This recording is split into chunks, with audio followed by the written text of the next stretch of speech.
Hello दोस्तों, हमारे YouTube channel पे आप लोगों का स्वागत है। मैं हूं कमलकांत और अभी हम बात करेंगे बीपीएससी के संदर्भ में।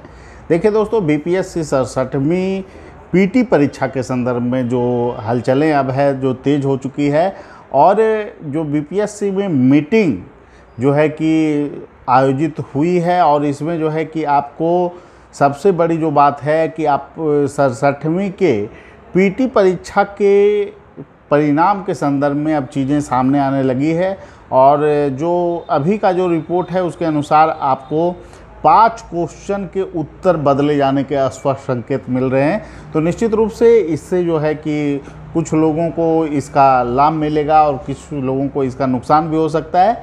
तो 5 क्वेश्चन के उत्तर बदले जा सकते हैं और ऐसी जो सूचना है इस संदर्भ में, तो निश्चित रूप से क्लेम जो है 11 क्वेश्चन पर थे लगभग और उस पर जो विचार किए गए थे, हालांकि क्लेम और भी ज़्यादा था, लेकिन 11 क्वेश्चन पे जो है कि विभिन्न विषय के शिक्षकों से स्पष्ट रूप से राय मांगा गया था कि इसका प्रमाणित उत्तर क्या होना चाहिए। तो सभी चीज़ों को संपुष्ट कर दिया गया है। इसके बाद आयोग ने जो है कि रिजल्ट की प्रक्रिया को तेज करने की दिशा में कदम बढ़ा दिया है। हालांकि बीपीएससी पीटी परीक्षा का परिणाम क्या 15 तारीख तक आ जाएगा, इस पर भी बहुत बड़ा प्रश्न चिन्ह लग गया है, क्योंकि इसमें जो सबसे बड़ी चीज़ जो है कि एसटी कैटेगरी में जो है लोहार समुदाय के लोग को शामिल किया गया था, उनको अब जो है कि फिर से जो है कि मैनुअल चेक करना पड़ेगा और उसमें जो है कि आपको उनका रिजल्ट ईबीसी में देना पड़ेगा। तो ऐसे में रिजल्ट में फाइनली जब देखा जाएगा तो रिजल्ट में कुछ डिले हो सकते हैं, इसकी भी आशंका है। तो निश्चित रूप से आप लोगों के लिए एक बड़ी खबर ये है कि बीपीएससी में कुछ प्रश्न जो है कि उत्तर बदले जा रहे हैं।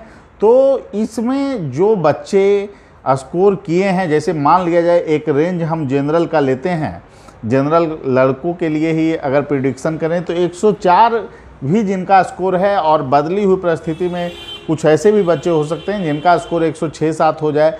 कुछ ऐसे भी बच्चे हो सकते हैं कि जिनका स्कोर अभी ऑलरेडी 108 है, 7 है, वो जो है कि शिफ्टिंग 104 पे हो जाए। तो मैं यही कहूँगा कि 104 प्लस वाले जो भी लोग हैं वो तैयारी अच्छे ढंग से करते रहें, क्योंकि रिजल्ट के बाद जो अभी की स्थितियां हैं, हालांकि हम लोग तो विभिन्न मांगों को आयोग के सामने रख ही रहे हैं, क्योंकि सबसे बड़ी बात यह है कि पीटी रिजल्ट के बाद कम से कम 2 महीने का समय आयोग की तरफ से दिया जाना चाहिए और इसकी लगातार जो है मांग हम लोग कर रहे हैं। डबल एओ के संदर्भ में जो बीपीएससी ने किया है वह पूर्णतः गलत था और 17 दिन में जो परीक्षा का आयोजन हुआ है वो बिल्कुल बीपीएससी के छवि को एक ढंग से दागदार बना दिया है।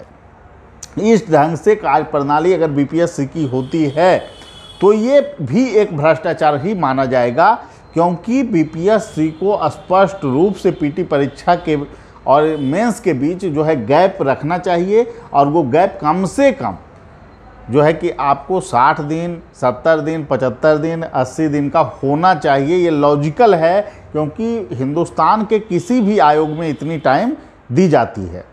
तो इस तरह से दोस्तों जो ये 67वीं को लेकर जो सूचना है, तो इससे ये प्रत्याशा लगाया जा सकता है कि रिजल्ट आप लोगों का निश्चित रूप से जल्द देखने को मिल सकता है और आप लोगों को तैयारी अच्छे ढंग से अब करते रहना चाहिए। और जिन लोगों का डीआई कमज़ोर है वो डीआई को मजबूत करें, क्योंकि डीआई जिनका बेहतर रह रहा है तो उनका रिजल्ट की प्रत्याशा काफ़ी अधिक हो जाती है। और एक बात मैं बता दूं दोस्तों कि आप लोगों को जो लोग 68वीं में बदलाव के संदर्भ में जो प्रश्न पूछ रहे हैं, उसमें जो सबसे बड़ी सूचना है कि 50 स्टार क्वेश्चन पे जो है निश्चित रूप से आयोग के अंदर सहमति नहीं बनी है और इसी कारण जो है कि विभिन्न तरह की चीज़ें पेपर में मीडिया के माध्यम से आप लोगों को सुन ही रहे होंगे कि राय लिया जाएगा। तो ये राय का तरीका क्या होगा, क्या एक बच्चे 2-3 बार राय दे सकेंगे, ऐसा भी हो सकता है। इसलिए क्या क्या सुरक्षा मानक आयोग यूज करेगी, इस पर भी स्पष्ट गाइडलाइन आयोग का आना चाहिए। और निश्चित रूप से राय आप ले रहे हैं तो विज्ञापन के पूर्व ही आपको राय लेना पड़ेगा। और निगेटिव मार्किंग अगर बीपीएससी लागू करती है तो ई ऑप्शन को हटाकर निगेटिव मार्किंग लागू करे। और निश्चित रूप से बीपीएससी अगर सुधार करना चाहती है तो इसमें जो है छात्रों के हित में सुधार होना चाहिए, ना कि सुधार के नाम पर छात्रों को परेशान करने का प्रयास किया जाना चाहिए। इसीलिए मैं बार बार बोलता हूँ कि देखिए, आप लोग अगर एकजुट रहिएगा तो आयोग कुछ भी नहीं कर सकता है गलत चीज़ छात्रों के साथ, जैसा AAO में हुआ।